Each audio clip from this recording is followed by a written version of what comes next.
جی دوستو، ایک بار پھر بیکار باتوں کے ساتھ آپ کی خدمت میں حاضر ہیں۔ مجھے یوٹیوب کی میری ایک ویڈیو اپلوڈ کے تھم نیل پہ کمنٹس ملے کہ آپ یہ خواتین کی فوٹو مت لگائیں، یہ حرام ہے۔ میں نے ایشوریا رائے اور کرینہ کپور کی تصویر اس پہ تھم نیل پہ لگائی تھی۔ تھوڑا سا ٹاپک سے ریلیٹڈ تو نہیں تھا، لیکن ایک اٹریکشن پیدا کرنے کے لیے خواہ جو میں ایگری کرتا ہوں کہ میں نے شاید نہیں کرنا چاہیے تھا مجھے، لیکن اصل میں آج کل اتنا سب کچھ اویلیبل ہے انٹرنیٹ پہ اور جگہ جگہ کہ تصویروں کو اگر کوئی کہے کہ تصویر حرام ہے تو بڑا عجیب سا لگتا ہے۔ اچھا ایسا ہے؟ تو ہم لوگ اس سب چیزوں کے اتنے عادی ہو چکے ہیں کہ یہ بڑا مشکل ہوتا ہے ہضم کرنا کہ جناب یہ تصویر لگانا جو ہے ٹھیک نہیں۔ اچھا، تو میں ایک دم بیٹھے بیٹھے خیال آیا، جو اکثر میرے ذہن میں خیال آتا ہے کہ پاکستان کا کلچر ہے کیا؟ ہمارا کلچر کیا ہے؟ انڈیا میں ہم کہہ سکتے ہیں کہ ڈائیورسٹی تھی، ایک ڈفرینٹ کوئی ایک کلچر وہاں پر نہیں ہے انڈیا میں، کیونکہ مختلف مذاہب ہیں، ڈفرینٹ ریلیجنز ہیں، الگ الگ دھرم ہیں، اور اس لیے کوئی ایک کلچر وہاں پر نہیں ہو سکتا۔ لیکن پھر ہم نے پاکستان بنایا اور اسلام کے نام پہ بنایا، اور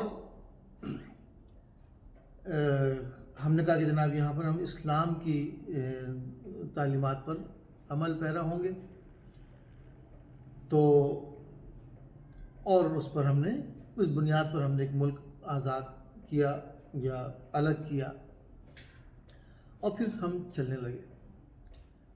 تو میری سمجھ میں یہ نہیں آیا آج تک کہ کیا ہمارا کلچر واقعی اسلامک کلچر ہے۔ مجھے یاد ہے 91 میں ایک جاپانی، 1991 کی بات کر رہا ہوں، بہت پرانی بات ہے، 30 سال پرانی بات ہے۔ ایک جاپانی جو ہے وہ ڈیلیگیشن میرے ساتھ آیا، انٹرپریٹیشن کے لیے انہوں نے مجھے ہائر کیا، اور 15 دن کے لیے وہ آئے تھے۔ تو ان میں سے ایک نے، جو باس تھا ان کا، اس نے کہا کہ پاکستان کا کلچر کیا ہے؟ میں کہا دیکھو، پاکستان کا اسلامک کلچر ہے، خواتین یہاں مردوں سے بے تکلف نہیں ہوتی، اور ہاتھ ملانا تو بہت دور کی بات ہے، تصویر کھنچوانا مردوں کے ساتھ بہت غلط سمجھا جاتا ہے، اور مردوں سے بے تکلف، غیر مردوں سے بے تکلف نہیں ہوتی ہماری خواتین۔ اس نے میری بڑی توجہ سے میری بات سنی اور کہا ٹھیک ہے۔ اب وہ بیسکلی مزدا کے شو روم کو وزٹ کرنے کے لیے آیا تھا، مزدا کمپنی سے آیا تھا۔ اس زمانے میں مزدا کے ٹرکس وغیرہ پاکستان میں بکا کرتے تھے، تو اس نے مزدا کے تمام شو روم میں پورے پاکستان میں وزٹ کیا۔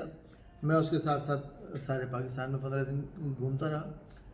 وہ اچھا، جہاں شو روم میں جاتا تھا ریسیپشن پہ ایک خاتون ہوتی تھی، وہ ان خاتون سے بڑے مسکرا کے جو ہے ان کو کونیچیوا کرتا تھا، پھر ان کی طرف ہاتھ بڑھاتا تھا، اور وہ خاتون بلا جھجک اس کی طرف ہاتھ بڑھاتی تھی، اس سے مصافحہ کرتی تھیں، شیک ہینڈز کرتی تھیں، اور پھر وہ ایک اور نئی فرمائش کر دیتا تھا۔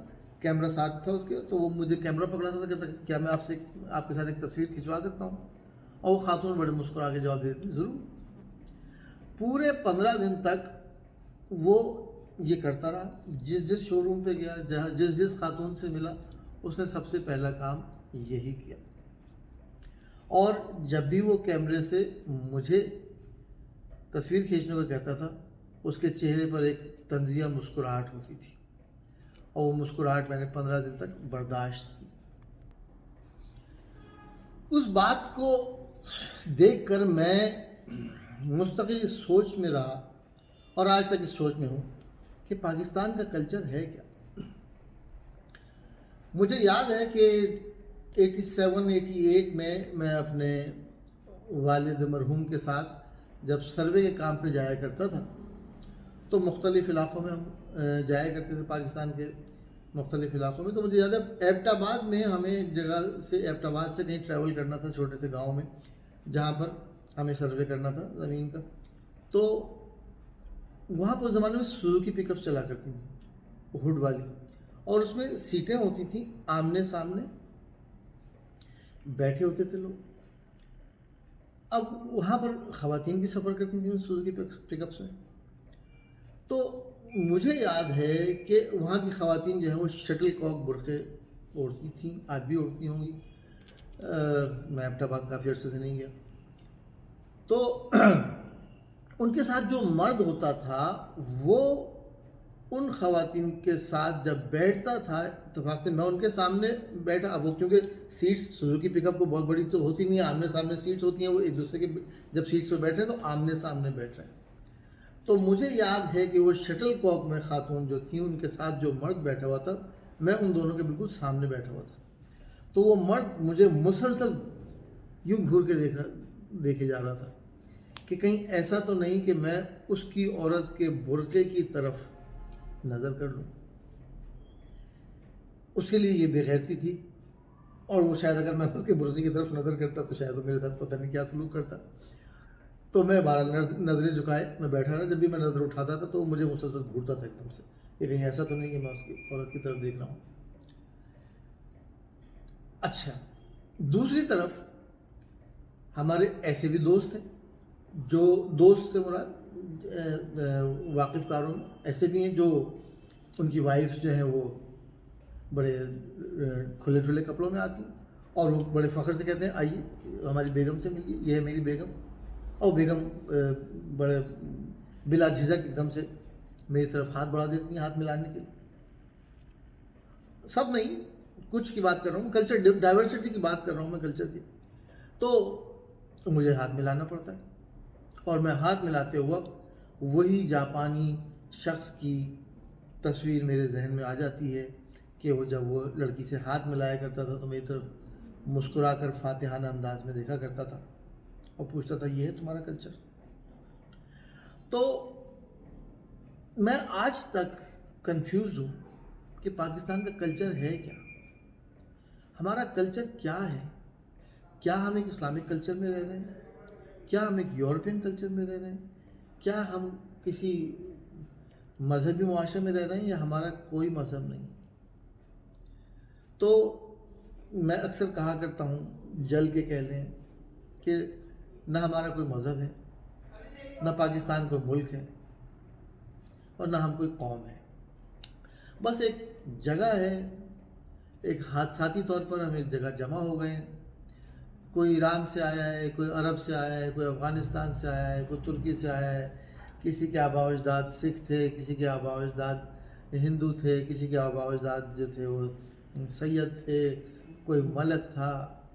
تو ہم سب ایک حادثاتی طور پر ایک جگہ پر جمع ہو گئے, اور اس جگہ سے اب تو خاص طور پہ حالات ایسے ہو گئے کہ اب اس جگہ سے ہر آدمی جو ہے وہ ایک موقع کی تلاش میں ہے کہ کب اس کا موقع لگے, کب اس کا داؤ لگے, اور وہ یہاں سے نکل کے بھاگ جائے کسی اچھی جگہ, کسی ملک میں, کسی قوم کے ساتھ. انفارچونیٹلی یہی حالات ہیں اور یہی ریئلٹی ہے. ہم دیکھیے, کسی بھی ملک میں کوئی بھی ایک قوم نہیں بسا کرتی. بہت سے ممالک ایسے ہیں, چلے جاپان, کوریا, چائنا کا تو چھوڑ دیں, لیکن بہت سے ممالک ایسے ہیں جہاں پر کوئی ایک قوم نہیں بسا کرتی, مختلف قومیں ہوتی ہیں, مختلف ٹرائبز ہوتے ہیں جیسے آپ کہہ لیں, لیکن ان ٹرائبز کو ایک قوم بنانے کی کوشش کی جاتی ہے. مثال کے طور پہ آپ سب سے بڑی سپر پاور امریکہ کو لے لیں. امریکہ کوئی قوم نہیں ہے, کوئی اسپین سے آیا ہے, کوئی اٹلی سے آیا ہے, کوئی ریڈ انڈین, جو ان کے ریڈ انڈین ایکچوئل ڈویلرز تھے, جو پرانے رہائشی تھے, ان کو تو مار مور کر انہوں نے ایک طرف کر دیا.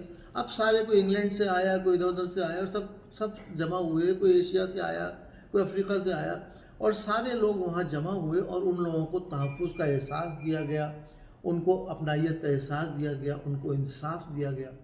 اور اس انصاف کی وجہ سے لوگوں نے سوچنا شروع کیا کہ نہیں یار, ہمارا امریکہ.